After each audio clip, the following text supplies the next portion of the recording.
বিশ্বে তুমি হীরক মুকুট, জন্ম তোমার গ্রীসে। সেই কোন সুদূর অতীতে মায়ের ছোট্ট শরীরে, বড় ছোট পরিসর তবু তোমার সমাদৃত আবাহন। বীর্যবত্তার তুর্য নিশান বাজিয়ে তোমার যাত্রা শুরু। তোমার বাড়িয়ে দেওয়া হাত ধরল ক্ষত, ভুলল জগৎ আত্মস্বার্থ। ভাঙল তার জাতি, ধর্ম, শ্রেণী, বিদ্বেষের বেড়াজাল। ধীরে ধীরে সমগ্র বিশ্বে তুমি হলে আকাঙ্ক্ষার ধন। মানব শরীরী চেতনার তুমি এক বিস্ফারিত উদযাপন। পৃথিবীর সভ্যতার বুকে মানবের সর্বজয়ী দর্পিত প্রকাশন, উজ্জয়ন্ত বিকিরণ। তবুও তো স্বার্থযুদ্ধ, দম্ভযুদ্ধ হয় না কো বন্ধ। ফুটে ওঠে অতিমারি আগ্রাসী থাবা নিয়ে, উৎস মুখ নিয়ে নির্লজ্জ মানবতা বিতর্কের মেটে না তাই দ্বন্দ্ব। ধ্বংসের কিনারে দাঁড়ানো মানব ফুটে ওঠে তার সর্বসত্তার ঝলসানো দিক। নত জানু মানব আজ, সমর্পিত অন্তঃকরণ। ঊর্ধ্ব মুখখানি, প্রসারিত দুই বাহু, স্বার্থযুদ্ধ, দম্ভযুদ্ধ নাশ করো। হও তুমি বিশ্ব শান্তির প্রলেপ দাতা। এই হোক তব বার্তা, মানব মিলন মন্ত্র বুকে নিয়ে এসো, এসো তুমি আকাঙ্ক্ষিত অলিম্পিক। আজ হিরোশিমা দিবস। যে দিনটিকে আমরা স্মরণ করতে চাই সেটি হলো 6ই আগস্ট 1945 সাল। এই দিনে পৃথিবীর ইতিহাসে পরমাণু শক্তি প্রথম মানুষ মারার কাজে ব্যবহৃত হয়েছিল। প্রথমে জাপানের হিরোশিমা শহরে এবং তার 3 দিন বাদে 9th আগস্ট জাপানের নাগাসাকি শহরে। বিজ্ঞানের সঙ্গে রাজনীতি যখন মিশে যায় তখন যে কি ভয়ঙ্কর অবস্থা হয় তার উদাহরণ হলো হিরোশিমা ও নাগাসাকি। তখন দ্বিতীয় বিশ্বযুদ্ধের সময় পৃথিবীর শক্তিধর দেশগুলির শক্তির দম্ভ, ক্ষমতা, লোভ এবং আধিপত্য বিস্তারের ফলশ্রুতি হলো দ্বিতীয় বিশ্বযুদ্ধ। এই যুদ্ধ শুরু হয়েছিল 1939 সালে এবং শেষ হয়েছিল 1945 সালে জাপানের নিঃশর্ত আত্মসমর্পণের মাধ্যমে। সমগ্র বিশ্ব আলোড়িত হয়েছিল দ্বিতীয় বিশ্বযুদ্ধের সময়, বিধ্বস্ত হয়েছিল ইউরোপ এবং পৃথিবীর ইতিহাসে বীভৎসতম ধ্বংসলীলা সংঘটিত হয়েছিল পরমাণু বোমা বিস্ফোরণের মাধ্যমে জাপানের হিরোশিমা ও নাগাসাকি শহরে।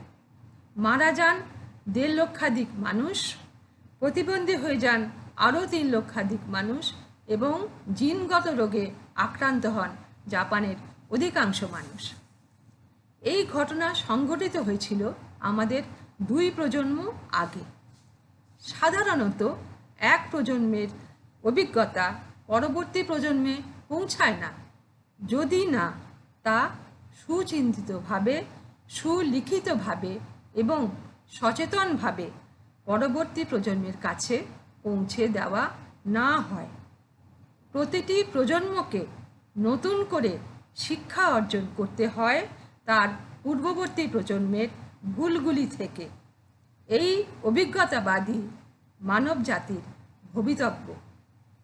আজ থেকে 75 বছর আগে ক্ষমতার দম্ভে কয়েকটি রাষ্ট্র যে কলঙ্কিত ইতিহাসের সূচনা করেছিল তার কুফল সম্বন্ধে আমাদেরকেই পরবর্তী প্রজন্মকে সচেতন করে যেতে হবে, সাবধান করতে হবে, যাতে তারা কখনো ভুল করেও ক্ষমতার শীর্ষে উঠে তৃতীয় বিশ্বযুদ্ধের সূচনা না করে।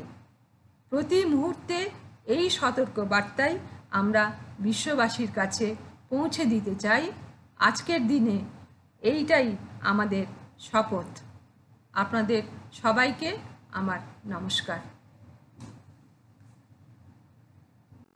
আজ হিরোশিমা দিবস। দ্বিতীয় বিশ্বযুদ্ধ চলাকালীন 1945 সালের 6ই আগস্ট জাপানের হিরোশিমায় ফেলা হয়েছিল প্রথম পরমাণু বোমা লিটল বয় এবং 9ই আগস্ট ফ্যাটম্যান ফেলা হয় নাগাসাকিতে পারমাণবিক শক্তিধর রাষ্ট্র আমেরিকার দ্বারা। নিমেষেই কার্যত নিশ্চিহ্ন হয়ে গিয়েছিল গোটা শহর। সেই ভয়াবহতাকে স্মরণ করতেই প্রতি বছর এই দিনটিকে হিরোশিমা দিবস হিসেবে পালন করা হয়। দ্বিতীয় বিশ্বযুদ্ধের অভিঘাত সমস্ত বিশ্বকে আলোড়িত করে এবং এর ধ্বংসমূলক কার্যের চিরকালীন নিদর্শন হিসাবে জাপানের হিরোশিমা ও নাগাসাকি মানব সভ্যতার চরম সংকটের পক্ষে একটা সতর্ক বার্তা দিয়ে যায় এবং বিশ্ব বিবেককে জাগ্রত করার জন্য হিরোশিমার স্মৃতি পৃথিবীতে শান্তির বার্তার জন্য আর একটা সংগ্রাম শুরু করছে। তাই জাপানে 2020 অলিম্পিক অতিমারির জন্য হতে পারেনি, কিন্তু 2021 অগস্ট মাসে এই সমস্ত প্রতিকূলতা অতিক্রম করেই জাপানের টোকিওতে অনুষ্ঠিত হচ্ছে বিশ্ব অলিম্পিক। অলিম্পিক বিশ্ব মিলনের অন্যতম সেতু। জাতি, ধর্ম, বর্ণ, শ্রেণী নির্বিশেষে যোগ্যতা অর্জনকারী পৃথিবীর প্রত্যেক দেশ এতে অংশগ্রহণ করতে পারে। তাই দ্বিতীয় মহাযুদ্ধে বিধ্বস্ত জাপান অলিম্পিক আয়োজনের মধ্য দিয়ে সমগ্র পৃথিবীকে বিশ্ব মানবতাবোধের ক্ষেত্রে সর্বাঙ্গীন মানব সমাজ গড়ার জন্য কোন বার্তা দিতে চাইছে তা জানা একান্ত প্রয়োজন বর্তমান সমগ্র বিশ্বের পরিস্থিতির পরিপ্রেক্ষিতে। আজকে আমাদের মূল অনুষ্ঠানের মধ্য দিয়েই তা তুলে দেখানোর চেষ্টা করা হয়েছে। নমস্কার। It was the 6th of August, 1945. Colonel Paul Tibbets eased the throttle of the bomber B-29 Superfortress Enola Gay.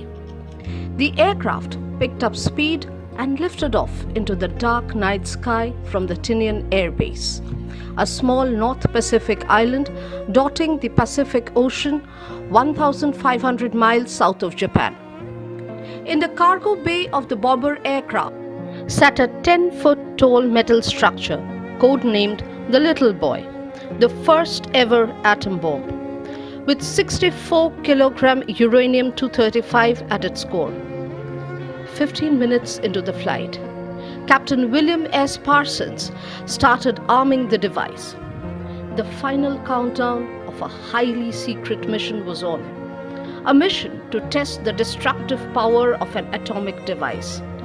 An atomic device had never been field tested till then. 7:25 in the morning. The aircraft, flying at an altitude of 26,000 feet, reached its destination over the town of Hiroshima and started its final descent. At 8:16, it released the bomb, which detonated at 1,900 feet above the ground. Colonel Tibbets, now back on his home run, saw a massive mushroom of smoke and felt the aftershocks. The bomb flattened everything in a 5-mile radius of the town, killing 70,000 people instantly, taking the lives of 80,000 more in the subsequent months.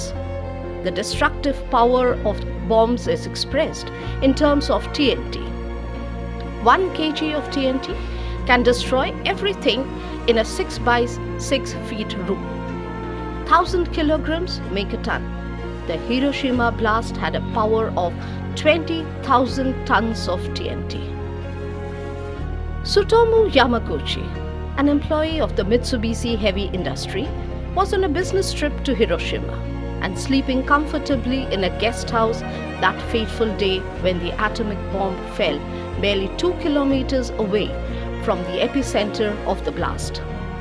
His skin was badly burned, palms were blistered, hair was singed, and hearing lost. But miraculously, he survived. He spent the night in a relief camp and after basic medical treatment, limped back 180 miles to his hometown to join his wife and children. Another unfortunate town called Nagasaki. On August 9, 1945, the second atomic bomb, codenamed Fat Man, struck the quiet town of Nagasaki. Made of more sophisticated plutonium, the bomb had a firepower equivalent to 30,000 tons of TNT. but thanks to the irregular terrain of the town, the casualty was less. An estimated 50,000 dead on day one, and 25,000 more were badly injured. But Yamaguchi survived once again, perhaps to tell the story to the generations to come. On August 15, 1945, Emperor Hirohito announced the unconditional surrender in the Second World War by radio, giving information about the destructive power of a new and barbaric bomb.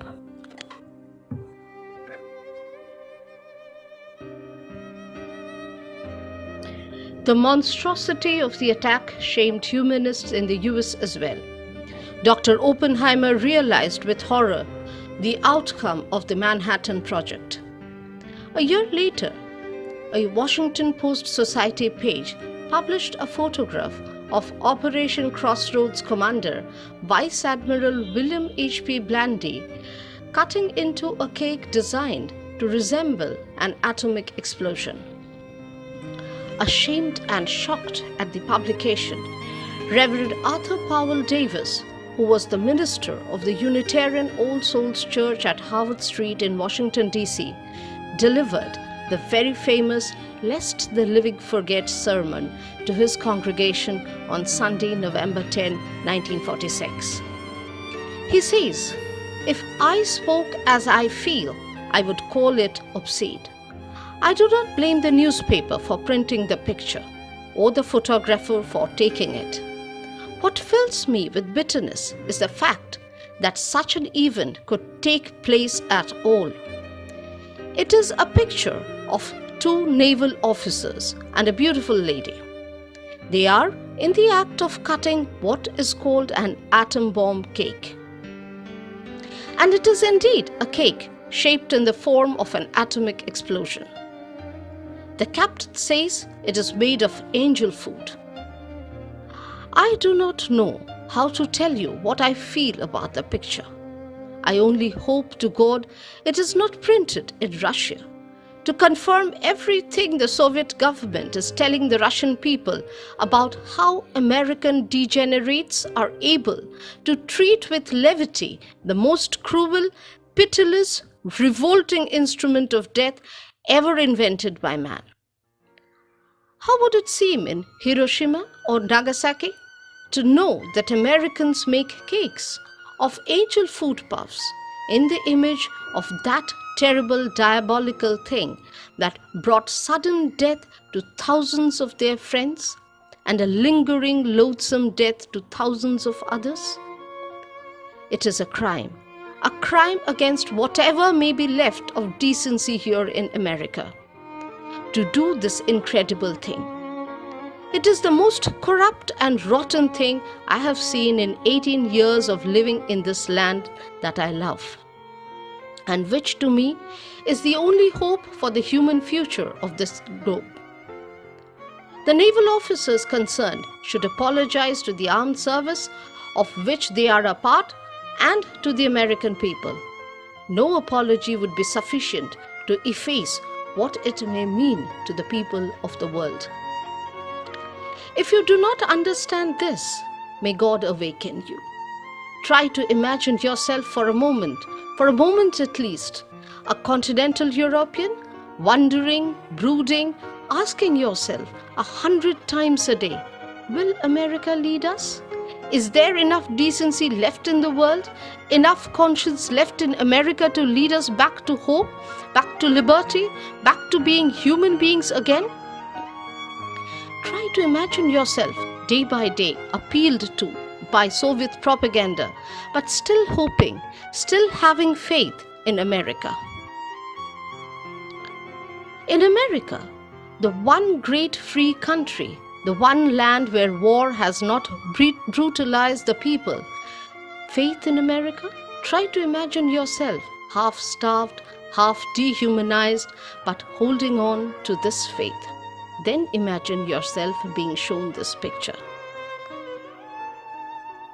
If I had the authority of a priest of the Middle Ages, I would call down the wrath of God upon such an obscenity. I would damn to hell these people of callous conscience, these traitors to humanity, who would participate in such a monstrous betrayal of everything for which the broken-hearted of the world are waiting. But perhaps fortunately, I have no such authority. And so I only pray that God will give me patience and compassion, that I may be just and merciful and humble and still speak the truth that is in me. Today, as we commemorate the 76th anniversary of this dark event of history, we are also in the midst of a grand celebration of humanity through sports, an event that seeks to create a window of opportunity for dialogue and reconciliation separate from any religious, economic, or political influence. Symbolized by the dove, with the traditional Olympic flame in the background, the Olympic truce represents the goal to build a peaceful and better world through sports. Tokyo is the host of the 32nd Olympic Games amidst protests and pandemic. Apprehensions are widespread, protests are raging, yet this great event, which began as an effort to bring countries together through sports, rehabilitating them from the wrecks of war, is on. Critics are scathing, with hints of economic interest reigning supreme over the more imminent health concerns. People fear that this congregation will spur the rates of COVID-19 cases and Japan will have to bear the brunt of another historical sabotage. Nonetheless, the Olympic Games have kick-started on July 23rd. This is the first time that the Olympic Games have been postponed and rescheduled. The newly built National Stadium in Tokyo is witness to a rather toned-down opening ceremony highlighting Japan's grandeur, rich culture, and legacy, while reflecting the gloomy atmosphere of a world ravaged by an inexorable pandemic. The time has come when we need to reiterate the ideals that this great sports event stands for. The goal of the Olympic movement is to contribute to the building of a peaceful and better world by educating youth through sports practiced without discrimination of any kind and in the Olympic spirit, which requires mutual understanding with a spirit of friendship, solidarity, and fair play. The coinciding of the Hiroshima Day with the Olympic Games is possibly a reminder and an inspiration for us to rise from the ashes of war and reincarnate ourselves with all the dignity and magnanimity that we associate with mankind. Atomic blast survivors are called hibakusha in Japanese. There are only a few hundreds of hibakusha in Japan, but there are very few who are Niju hibakusha, double survivors, or double hibakusha. Yamaguchi was one of those, but the best of him came out when he was invited to deliver a speech on nuclear non-proliferation in the United Nations, where he talked about disarmament but emphasized on a philosophy of malice or grudge towards none. Despite the fact that he was suffering from an incurable gastric cancer. He died on January 4th, 2010. On Hiroshima Day, let us remind ourselves that a few milligrams of uranium, which is enough to power an entire city for a year, can also destroy one in a minute. All depends on how we use technology.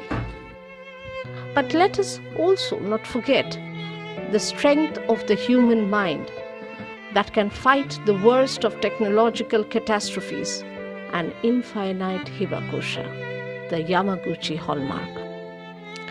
Today, as we stand on the brink of a civilization threatened by nuclear war, ravaged by a pandemic, gripped by economic crisis, let us join our hands in prayer for a better world to bequeath to our children.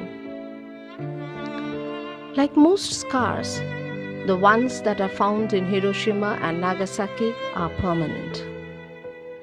Reminders of the terrible damage human beings can inflict.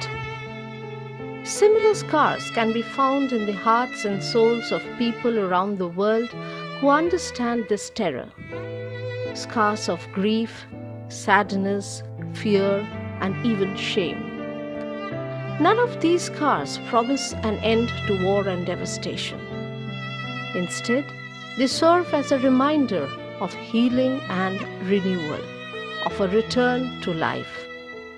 Gracious God, Spirit of life and love, help us to see our scars, those we have created, those we are called to witness, and those we can soothe and heal.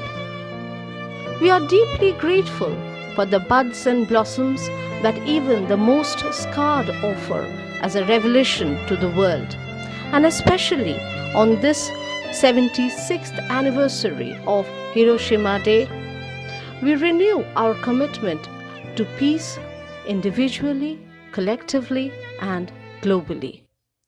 To peace within, which calms our anxieties and fears.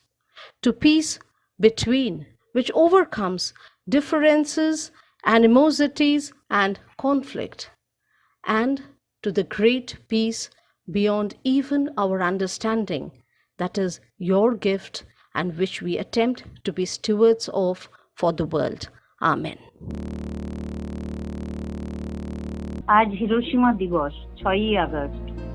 মানব সভ্যতার অগ্রগতির সঙ্গে শক্তির দম্ভ, লোভ এবং আধিপত্য বিস্তারের আসরিক আকাঙ্ক্ষা সৃষ্টি করে দ্বিতীয় বিশ্বযুদ্ধে।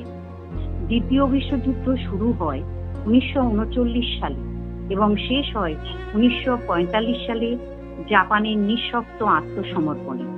এই দ্বিতীয় বিশ্বযুদ্ধে প্রথম ব্যবহৃত হয় আণবিক বোমা এবং এর প্রথম ব্যবহার করে পারমাণবিক শক্তিধর রাষ্ট্র আমেরিকা। 1945 সালের 6ই আগস্ট লিটল বয় এবং 9ই আগস্ট ফ্যাটম্যান বোমা হিরোশিমা এবং নাগাসাকিতে ফেলা হয়। সঙ্গে সঙ্গে প্রাণোজ্জ্বল হিরোশিমা শহরটি বীভৎস ধ্বংসস্তূপে পরিণত হয়। মারা যায় প্রায় 1.5 লক্ষাধিক মানুষ, শারীরিক প্রতিবন্ধী হয়ে যায় আরো লক্ষাধিক মানুষ। দ্বিতীয় বিশ্বযুদ্ধের অভিঘাত সমস্ত বিশ্বকে আলোড়িত করে এবং এর ধ্বংসমূলক কার্যে নিদর্শন জাপানের হিরোশিমা এবং নাগাসাকি মানব সভ্যতার চরম সংকটের পক্ষে একটি সতর্ক বার্তা দিয়ে যায়। হিরোশিমা এবং নাগাসাকিতে যে বোমা ব্যবহৃত হয় সেগুলি শক্তিতে যে স্তরে ছিল, আর বর্তমানে তার শক্তি পরিমাণ ঠিক কত, যদি শক্তিধর রাষ্ট্রগুলি সে সম্পর্কে সচেতন না হয়, তাহলে নিজেরাই মানব সভ্যতা ধ্বংসের জন্য আবার রচনা করবে একটি কলঙ্কিত বীভৎসতম ইতিহাস। বোমা বিধ্বস্ত জাপান 2020 অলিম্পিক অনুষ্ঠানের জন্য হোস্ট হিসাবে চিহ্নিত হয়, কিন্তু জাপানে এর আগে 1964 সালে, 1972 সালে এবং 1998 সালেও 3টি অলিম্পিক অনুষ্ঠিত হয়েছিল। কিন্তু সেই অলিম্পিকের থেকে এই 2020 অলিম্পিক একেবারেই অন্য, কারণ অতিমারি আক্রান্ত সমস্ত পৃথিবী। সেই জন্য 2020 23শে জুলাই থেকে 8ই আগস্টের অলিম্পিক হতে পারেনি, তা অনুষ্ঠিত হয় 2021-এ এবং টোকিওতে, জাপানের টোকিওতে। অলিম্পিক বিশ্ব মিলনের অন্যতম সেতু, জাতি, ধর্ম, বর্ণ, শ্রেণী নির্বিশেষে যোগ্যতা অর্জনকারী পৃথিবীর প্রত্যেক দেশ অংশগ্রহণ করতে পারে। তাই এখন আমরা দেখব যে দ্বিতীয় মহাযুদ্ধে জাপান বিধ্বস্ত হলেও, বোমা বিধ্বস্ত হলেও অলিম্পিক আয়োজনের মধ্য দিয়ে পূর্বেই যে বার্তা দিয়ে গেছে এবং 1920 যে বিশ্ব অলিম্পিক এর মধ্য দিয়ে কোন বার্তা দিতে চাইছে সে ব্যাপারে আমাদের জানা দরকার। কিন্তু তার পূর্বে অলিম্পিকের একটু ইতিহাস আমাদের জেনে নেওয়া দরকার, তার জন্ম, পথ চলা এবং বর্তমান পৃথিবীর খেলাধুলার জগতে তার গুরুত্বপূর্ণ ভূমিকা সম্পর্কে। শারীরিক বলিষ্ঠতা, সতেজতা এবং প্রবল অদম্য মানসিক ইচ্ছার মুক্ত রূপ হলো অলিম্পিক। অলিম্পিক খ্রিস্টীয় দ্বাদশ শতাব্দী হতে গ্রীসে খেলাধুলা সামাজিক এবং সাংস্কৃতিক বিষয়ে সর্বাপেক্ষা অগ্রগণ্য বিষয় হিসাবে স্বীকৃত হয়। পল ক্রাইস্টেনের ভাষায়, "It is hard for us to exaggerate how important the Olympics were for the Greeks. The classic example is that when the Persians invaded Greece in the summer of BC 480, a lot of Greek city-states agreed that they would put together an allied army, but they had a very hard time getting one together because so many people wanted to go to the Olympics. So they actually had to delay putting the army together to defend the country against the Persians." আক্রমণের হুমকি থাক বা না থাক, Olympic খ্রিস্টপূর্ব 776 থেকে অন্তত খ্রিস্টাব্দ 393 পর্যন্ত প্রতি 4 বছর অন্তর অনুষ্ঠিত হয়। প্রত্যেক স্বাধীন গ্রিক নাগরিক রাজানুগত্যের সূত্রে অলিম্পিকে অংশগ্রহণ করতে পারত। অবশ্য অধিকাংশ অংশগ্রহণকারীরা ছিলেন সৈনিক। নারীদের যোগদান বা উপস্থিতি ছিল কঠোরভাবে নিষিদ্ধ। নিয়মের ফাঁক দিয়ে এক রথের অধিকারী, চালক নয়, অলিম্পিক চ্যাম্পিয়ন ঘোষিত হয় এবং তখন বলা হয় যে কেউ রথের অধিকারী হলে অংশগ্রহণ করতে পারবে।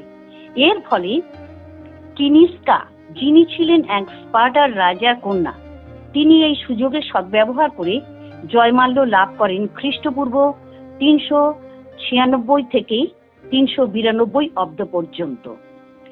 গ্রিক মানুষে অলিম্পিক ছিল ধর্মীয় উৎসব, আবার এটা একটা উৎকৃষ্ট উপায় ছিল ভূমধ্যসাগরীয় অঞ্চলের মানুষকে ধর্মীয় জঙ্গের কারণে একত্রিত করা। উৎসবের মধ্য দিয়ে গ্রিক দেবতার রাজা জিউসের নামে অসংখ্য গরু বলি দেয়া হতো, তাকে সামান্য অর্ঘ্য দিয়ে বাকিটা মানুষদের দেয়া হতো। প্রথম 250 অতিরিক্ত বছরগুলিতে সমস্ত কার্যাবলী অলিম্পিয়াতে অনুষ্ঠিত হতো, যেটি উত্তর পশ্চিমে পেলোপনেসিতে অর্থাৎ দক্ষিণ পেনোপলিসিতে অবস্থিত ছিল। এটা অতি পবিত্র স্থান, অলিভ বৃক্ষ শোভিত, যেখান থেকে জয়মাল্যের উপাদান সংগৃহীত হতো এবং জিউসের আদলে নির্মিত হতো। খ্রিস্টপূর্ব 5ম শতাব্দীতে অলিম্পিক খেলা পুরো 5 দিন অনুষ্ঠিত হতো এবং সেখানে দেখা যেত running, jumping, throwing, boxing, wrestling এবং প্যাঙ্কাসন এবং চ্যারিয়ট রেসিং। অন্ততপক্ষে 40,000 দর্শক স্টেডিয়ামে প্রত্যেক দিন উপস্থিত থাকত এই খেলার অতি জনপ্রিয়তাকে বজায় রাখতে।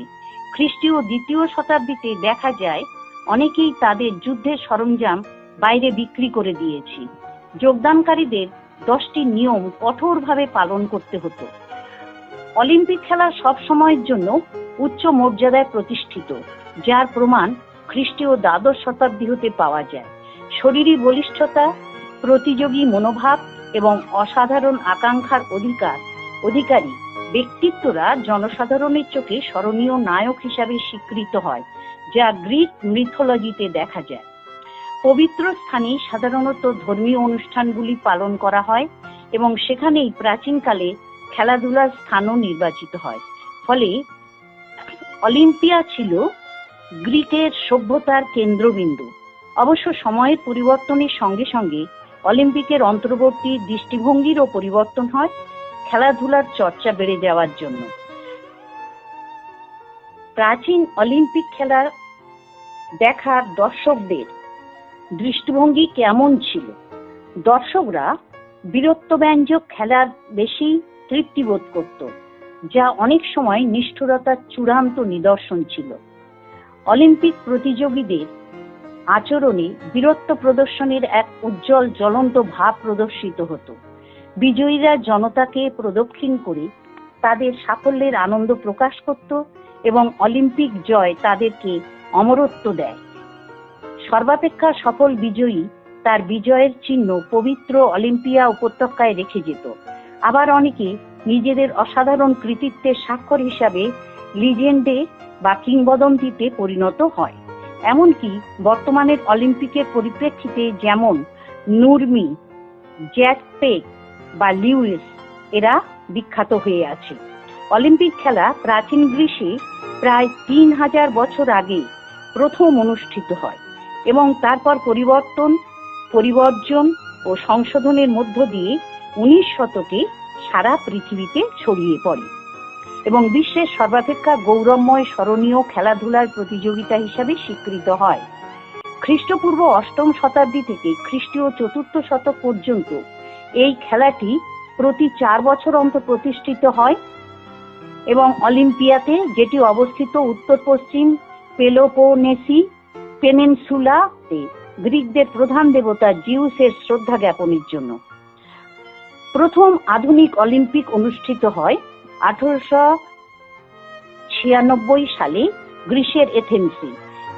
এতে 280 জন প্রতিযোগী 12টি দেশ থেকে যোগদান করে এবং 43টি ইভেন্ট সেখানে খেলা হয়। 1994 সাল থেকে গ্রীষ্ম ও শীতকালীন অলিম্পিক পৃথকভাবে অনুষ্ঠিত হয় প্রতি 2 বছর পর পর। 2020 গ্রীষ্মকালীন অলিম্পিকের বিলম্বিত হওয়ার কারণ কোভিড-19 অতিমারি এবং এটি 2021-এ 23 জুলাই হতে আগস্টের 8 পর্যন্ত অনুষ্ঠিত হয় জাপানের টোকিওতে। অলিম্পিকের রোমান সম্রাট গ্রিস জয়ের পর খ্রিস্টপূর্ব 2য় শতকেও খেলা অব্যাহত ছিল, কিন্তু অলিম্পিকের গুণমান বর্জন করা হয়। তার একটি উৎকট দৃষ্টান্ত হল খ্রিস্টাব্দ 67-তে অবক্ষয়ী সম্রাট নিরো চ্যারিয়ট রেস অলিম্পিকে প্রবেশ করলেন নিজেকে কলঙ্কিত করার জন্য, অর্থাৎ নিজেকে বিজয়ী ঘোষণা করেন রথ থেকে নেমে পড়ে গিয়েও। 393 খ্রিস্টাব্দে সম্রাট থিওডোটাস, যিনি খ্রিস্টান, পেগানদের সমস্ত উৎসব বন্ধ করে দেন এবং প্রাচীন অলিম্পিকের প্রথা শেষ হয় দ্বাদশ শতাব্দীর পরের কাছাকাছি সময়ে। 1500 বছর পূর্বে অলিম্পিক আবার উঠে দাঁড়ায় ফ্রান্সের ব্যারন পিরে ডি কুবেরতোর অক্লান্ত প্রচেষ্টায়। স্বাস্থ্য শিক্ষার প্রতি নিবেদিত প্রাণ যুবক ব্যারন প্রাচীন গ্রিক অলিম্পিক দ্বারা অনুপ্রাণিত হয়ে আধুনিক অলিম্পিক খেলার নতুন ধারণার প্রতিষ্ঠা করেন। 1892 সালের নভেম্বরে ফ্রান্সের একটি অ্যাথলেটিক ইউনিয়ন স্পোর্টসের মিটিংয়ে ব্যারন বক্তব্য রাখেন অলিম্পিককে পুনরুজ্জীবিত করে একটি আন্তর্জাতিক অ্যাথলেটিক কম্পিটিশন হিসাবে প্রতি 4 বছর অন্তর অনুষ্ঠিত করার। 2 বছর পরে তিনি অনুমোদন পান। তিনি ইন্টারন্যাশনাল অলিম্পিক কমিটি স্থাপন করেন এবং এটাই বর্তমান অলিম্পিক কমিটি গভর্নিং বডি বা নিয়ন্ত্রক। প্রথম আধুনিক অলিম্পিক এথেন্সের গ্রিসে 1896-এ আরম্ভ হয়। এই উৎসবে রাজা জর্জ প্রথম এবং 60,000 জনতা দর্শক অভিনন্দন জানায়। 12টি দেশের পুরুষ এখানে এই প্রতিযোগিতায় অংশগ্রহণ করে। এখানে track, field, gymnastic, swimming, wrestling, cycling, tennis, weightlifting, shooting এবং ফেন্সিং এই সমস্ত ইভেন্টগুলো হয়। প্রথম বিশ্বযুদ্ধের জন্য 1916 সালে এবং দ্বিতীয় বিশ্বযুদ্ধের জন্য 1940 ও 44 সালে বিশ্ব অলিম্পিক হয়নি। মডার্ন অলিম্পিকের অফিসিয়াল সিম্বল হলো 5টি ইন্টারলকিং কালার্ড রিং, যা 5টি মহাদেশ অর্থাৎ উত্তর ও দক্ষিণ আমেরিকা, এশিয়া, আফ্রিকা, ইউরোপ এবং অস্ট্রেলিয়ার প্রতিনিধিত্ব করে। অলিম্পিক পতাকা সাদা পশ্চাৎপটের উপর নির্মিত হয় 1920 সালে প্রথমে, যা শান্তির প্রতীক। অলিম্পিক বস্তুতপক্ষে আন্তর্জাতিক রূপ নেয় 1924 সালে, যখন প্যারিসে অনুষ্ঠিত হয়। 3000 প্রতিযোগীর মধ্যে 100 জন মহিলা 44টা দেশ যোগদান করে এবং প্রথম একটি সমাপ্তি অনুষ্ঠানেরও ব্যবস্থা হয়। সেই বছর শীতকালীন অলিম্পিকে শুরু হয় স্কেটিং, আইস হকি এবং বব সেডিং এবং বিয়েথন। 80 বছর পরে 2004-এ সামার অলিম্পিক এথেন্সে যখন প্রথম আসে, 1 শতাব্দীর উপরে, তখন 11,000 প্রতিযোগী 201টি দেশ হতে যোগদান করে। প্রাচীন এবং আধুনিক অলিম্পিকের মিশ্রণে এখানে শটপুট প্রতিযোগিতা ওই বছর থেকে শুরু হয়। জাপান প্রথম অলিম্পিকে যোগদান করে 1912-তে এবং তখন থেকেই সব বিভাগেই প্রতিযোগিতা করে। দ্বিতীয় বিশ্বযুদ্ধের পরে 1948-এর অলিম্পিকে নিমন্ত্রণ পায়নি জাপান এবং 1980 মস্কোতে অনুষ্ঠিত সামার অলিম্পিকেও জাপান যোগদান করেনি। প্রথম মেডেল পায় 1920 সালে এবং প্রথম সোনার 1928-এ সামার অলিম্পিকে। সামার অলিম্পিকে জাপানের মোট সোনার সংখ্যা 497 এবং উইন্টারে 58টি। জাপানি অলিম্পিক কমিটি 1911 সালে তৈরি হয় এবং স্বীকৃতি পায় 1912 সালে।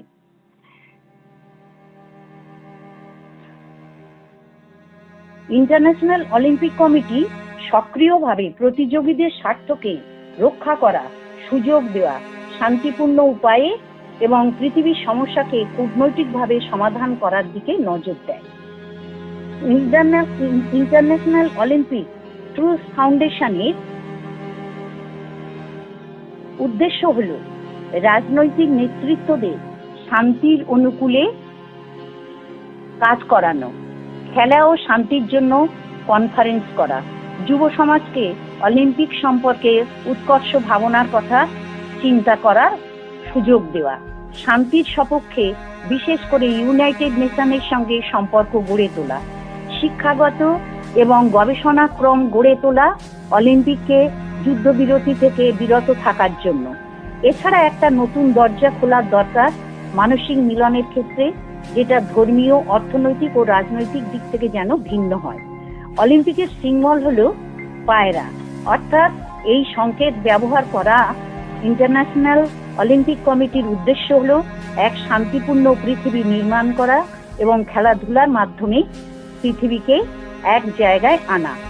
By throwing a bridge over continent, by standing above differences of race, social regime or political system, the Olympic movement can bring hope and togetherness so often and so deeply torn asunder.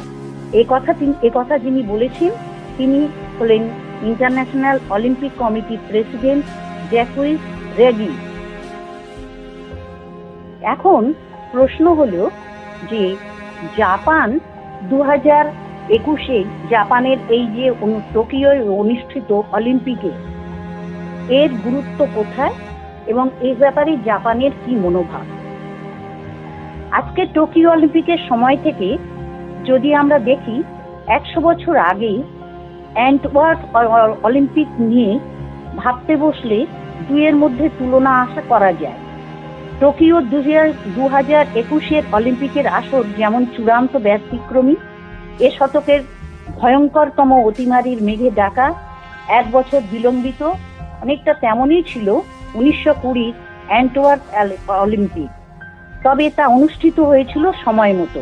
Spanish flu দুনিয়াকে নড়িয়ে দিয়েছিল 1918 থেকে 1920 শুরু পর্যন্ত সময়। Covid অতিমারির সময়কালে গত 1.5 বছরে সেই স্প্যানিশ ফ্লু নিয়ে বিস্তর চর্চা হয় এবং আমরা জানতে পারি আনুমানিক 5 কোটি মানুষ মারা যায় 100 বছর আগের সেই দুনিয়া কাঁপানো অতিমারিতে। কিন্তু 2 মহাযুদ্ধ মিলিয়ে যত মানুষের প্রাণ গেছে তার চেয়ে বেশি মানুষ মারা গেছে স্প্যানিশ ফ্লুতে। অ্যান্টওয়ার্প অলিম্পিক্সের আগে মোটামুটি সীমিত হয়ে গেছিল স্প্যানিশ ফ্লুর ঢেউ। 1920 অলিম্পিক তাই প্রধানত ছিল প্রথম বিশ্বযুদ্ধ থেকে মুক্তির প্রতীক। মহাযুদ্ধ আর অতিমারি মিলেমিশে প্রভাব ফেলেছিল অ্যান্টওয়ার্প অলিম্পিক্সের উপর। কারণ এই সময় আমরা দেখতে পাই যে ড্রাইভিং চ্যাম্পিয়ন হয়েছিলেন আইলিন রিগিং, 14 বছরের মার্কিন কিশোরী, এবং সেবার শত্রু ছিল স্প্যানিশ ফ্লু, মারা গিয়েছিল 7-8 অ্যাথলিট।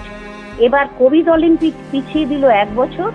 সেবার সংকট পেরিয়ে তৈরি হয়েছিল নতুন নতুন প্রথা, নজর কেড়েছিল নতুন নক্ষত্রেরা। এবারে মানুষ দেখিয়ে দিল অদৃশ্য শত্রুর কাছে মানুষ হারেনি। অন্তত 3টি গুরুত্বপূর্ণ বিষয়ের সূত্রপাত হয়েছিল অ্যান্টওয়ার্পে: অলিম্পিক্সের শপথ, পতাকা আর পায়রা ওড়ানোর রীতি। আন্তর্জাতিক অলিম্পিক কমিটি প্রতিষ্ঠারা ব্যারেন পিয়ের দো কুবের্তে জোর দিয়েছিলেন যাতে অ্যান্টওয়ার্পের 1920 সালের অলিম্পিকটা ইতিহাসে যুদ্ধজয়ীদের বিরুদ্ধে পরাজিতদের লড়াই হিসাবে চিহ্নিত না হয়। অবশ্য যুদ্ধে হেরে যাওয়া জার্মানির আমন্ত্রণ ছিল না অ্যান্টওয়ার্পে।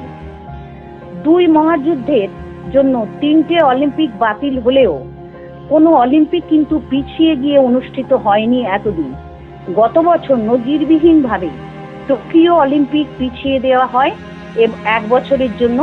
আশা ছিল পরিস্থিতি অনেকটাই অনুকূল হবে 1921-এ। টোকিও অলিম্পিক হয়তো ইতিহাসের সবচেয়ে অবাঞ্ছিত অলিম্পিকগুলির মধ্যে একটা। জাপানের 70-80% মানুষই চাইছিল না অলিম্পিক বাতিল হোক, চাইছিলেন অলিম্পিক বাতিল হোক বা নতুন করে পিছিয়ে যাক। তবুও এই অতিমারির মধ্যেও